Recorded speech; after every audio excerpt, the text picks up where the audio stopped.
What is up, everyone? Welcome back to another video today, and in this video I'm going to be taking a look at the Gemini Jets February-March 2023 releases. We have a combined month this month, so it seems like because we're having these new releases come out in the middle of February, they are going to do a combined set for February and March, and also likely because of the recent Chinese New Year holiday that has just passed. Currently 1:58 p.m. Central Time as I start recording this video, and just do want to talk about a couple of things, some predictions that I have for the releases. I'm hearing about the 1 to 200 scale Antonov 225. I think that's going to come out this month. I've heard that it is due in April, though, so that might be in the April releases instead, but I'm thinking that in either this set or the next set, we will see the 1 to 200 scale Antonov 225. Pre-production photos have been released. They are up on the website if you want to go see them, and they have also posted them on their Instagram and Facebook pages a couple of times in the past, so if you want to see more photos, you may have to scroll around a little bit or ask around for some photos. Otherwise, I'll try to find them myself, and I'll post links to them in the description below when I get a chance. And just trying to think of some other predictions of what could be coming out for Gemini Jets. Nothing too exciting, really. I'm not thinking anything too crazy is going to happen this month, from what I understand. So we'll have to see what ends up coming out. Did get a pretty nice release last month with a J3 Cub and all that fun stuff, so I thought that was a pretty nice addition, to be quite frank.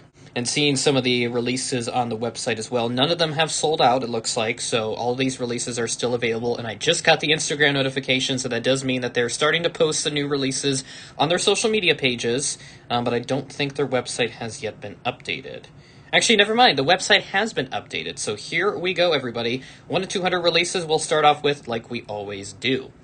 Our first release that we have here is a Pittsburgh C-17, a Pittsburgh C-17 for the U.S. Air Force, so based out of the Pittsburgh area.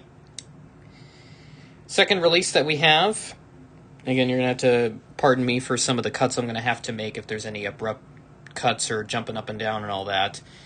Ooh, interesting right here. The Trump 727. This looks like the old livery, it looks like, because I think Trump had a couple of these 727s way back when, but I think he has a 7.5 now and only a 7.5. I'm not sure what happened to that 7.2 that he had. Very interesting right here. We have the Royal Australian Air Force aircraft. It looks like a 737-700 of some sort. It is an E-7A wedge tail, so very interesting plane right there. So some type of electronic reconnaissance plane or something. I don't know too much about it because I've never seen one before except in photos.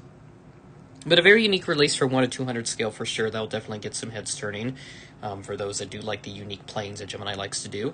Very nice 1 to 200 release up next. We have the Northwest Electra that was announced back in the December set over Thanksgiving. I remember when that was announced. I was really happy about that, and I do have that model in my collection in 400 scale. It is a fantastic release, and I would recommend it. So I'm guessing this 200 scale rendition is going to be a really nice one as well. Ooh, very nice. A Janet 737-600, pardon me. November 273 Romeo Hotel, it looks like. So it's Janet because of the red stripe, the red cheat line that's on the aircraft. So just taking a look here. Yep, it's EG&G, or Janet as it's known as informally. Looks like we've got a very small 1 to 200 set this month, so I'm anticipating we might have a smaller release this month, likely due to the Chinese New Year holiday. But our last 1 to 200 release that we have here is a Delta A220-300, so same registration that they did in 400 scale a few months back. Pretty typical stuff here. And yeah, that's pretty much everything that we have here in 200 scale. Only a total of 6 releases. That's quite interesting, so we'll see what they have for 1 to 400 scale. One military release to take a look at, so let's see what that's all about. We have a SAC Heavy Airlift Wing, a C-17. I think that's a Strategic Air Command. It says it's NATO there on the website, so NATO Strategic Air Command. I think they're kind of one and the same almost. All right, here we go to the 1 to 400 set. Looks like we've got about 10 planes or so pretty average set, I would say, in terms of size. Gemini is usually very consistent with the amount of planes that they release, usually about 10 per scale, but seems like we do have a bit of an outlier this month because there's only 6 1 to 200 scale releases that were announced this month. But let's see what they have in store for 400 scale for February and March of 2023. Will it be exciting? Will it be kind of Will it be something for other collectors? We'll see what happens. First release that we have here is a Virgin Atlantic A330neo, so a brand new plane for Virgin Atlantic's fleet, hinted as a future release, so that has finally been announced formally. Our second release that we have is a UPS MD11, so another release of the UPS MD11 here. I think this is like the second one now that I've covered at this point. I remember back in 2021, I think it was, they may have announced another one, but I could be wrong on that. I think I'm thinking of FedEx, because I know they did a FedEx one in 2021. Holy shit! Oh my god, you gotta be kidding me! Oh my god, TWA MD80, Twin Stripes, you are joking right now. Am I dreaming? What? Oh, wow, that is insane. TWA MD80 Twin Stripes. Oh, I'm so happy about that. Oh my god, I'm so happy about that. I was just talking about this, I think, the other night with some other folks. I was talking about this, because I really want a TWA MD80 in the Twin Stripes and the final livery, but holy crap, we got a Twin Stripes one. That is amazing. I don't care what else they release at this point. That's a fantastic release, and my voice is just shot. It's cracked at least 6 times since I saw that, but all right, let's go ahead and continue. I'll talk more about that in just a moment, but our next release that we have here is a Qantas A330-300 in the new livery, so with the updated Qantas titles and the new Roo on the tail. Kidding me, they released one of those TWA MD80 Twin Stripes just right at the point when I wouldn't necessarily want anything good, because my birthday is coming up in a few weeks. Oops. And I mean, I don't have much. I've already picked out models that I want to get for my birthday, so those will be unboxed in a video in a few weeks. Next release that we have here is a Lufthansa A350-900. So, standard in Lufthansa A359 here, nothing special with this plane, but that's pretty typical for Gemini. And then we have the Lufthansa A320neo up next. So this is another future release that I remember seeing. So this is a very special livery here, just with the love and the rainbow colors for the LGBTQ stuff. And then next up we have, oh, very nice. We got the Janet 736 in both scales this month. That's very nice. Love to see something like that from Gemini Jets. That's pretty cool. So that would be a very unique release. Another future release has been announced. We have the Asiana A380. So this is another one I remember seeing. A nice big super jumbo. Very nice to see that right there. And then our last release, very nice, Alaska Horizon 175 Retro. Since Alaska has just retired the Q400s, I think it was at the end of January, if I'm not mistaken, there is a new retro livery on their Embraer 175. So Alaska is now an all-jet airline, since the Q400 turboprop planes are now gone. So I've not yet seen this, but I have seen photos of this, and it looks really nice, so hoping that the Gemini rendition will turn out beautifully.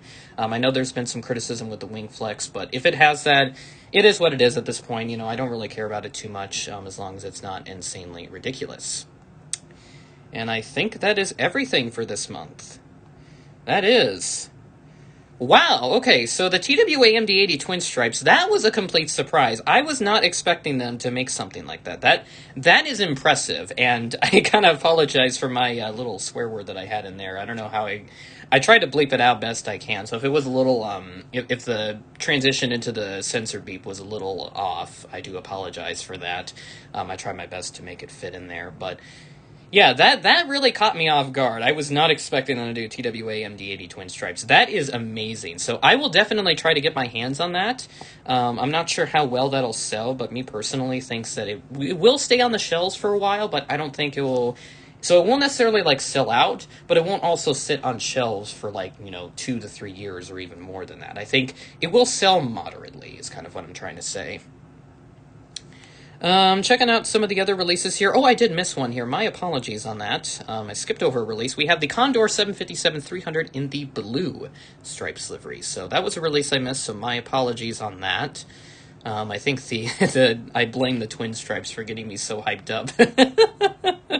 This is what happens when when you really want a particular model to come out and then it does come out when you least expect it. That's what gets me. That's what really throws me off my path. So stuff like that happens and I miss things or I get things wrong really quickly. So yeah, but otherwise that's everything for this release in the 1 to 400 section. But yeah, TWA MD80 Twin Stripes and the Alaska 175 I will definitely be getting. Otherwise, everything else is up for consideration, but I wouldn't probably get something like the Condor. It's not within my criteria. It's not like I don't like it. It's just not, my criteria. 1 to 200 stuff, pretty small set, but I'd say it's pretty okay. I mean, that E7A wedge tail, I think that will sell really well. I think that will prove popular for some of the new collectors or some of the casual ones who just like to collect the unique stuff. Otherwise, I'd say it's a pretty standard 200 scale set, just with a lot of stuff missing. And what's amazing is that we have no Emirates releases this month. So, the reason why we see a lot of Emirates releases is because Gemini Jets and Emirates have like a licensing agreement thing. So, whenever Emirates wants a particular plane in their fleet to be made in 1 to 200 or 400 scale, they will ask Gemini Jets to do it, and they have to kind of do it because that's part of the contract to begin with. So, there's really no way that we can control when we see Emirates releases. So I'm thinking Emirates, they wanted to do an off month this month, which is understandable. But yeah, that's kind of for those who always question why there's Emirates releases from Gemini Jets on a frequent basis. So yeah, so kind of nice that there is no Emirates release, kind of a refresher for once, but hopefully they will return in April for those that are looking to get another Emirates plane in the future, but otherwise I think this is a really good release here. And yeah, I think I hit pretty much everything. No other talking points that I really wanted to think of. But again, that TWA MD80, that caught me off guard. So I hope you guys got a good reaction out of that, and I hope you guys enjoy it and share that around and whatnot. So I'm not expecting to get thousands of views for my reaction on that. You know, I'm not that type of person to look for views on reactions like that. But do whatever makes you feel good about yourself with that reaction. So with that being said, that is the end of the video. Thanks for watching, and I will catch you in the next one.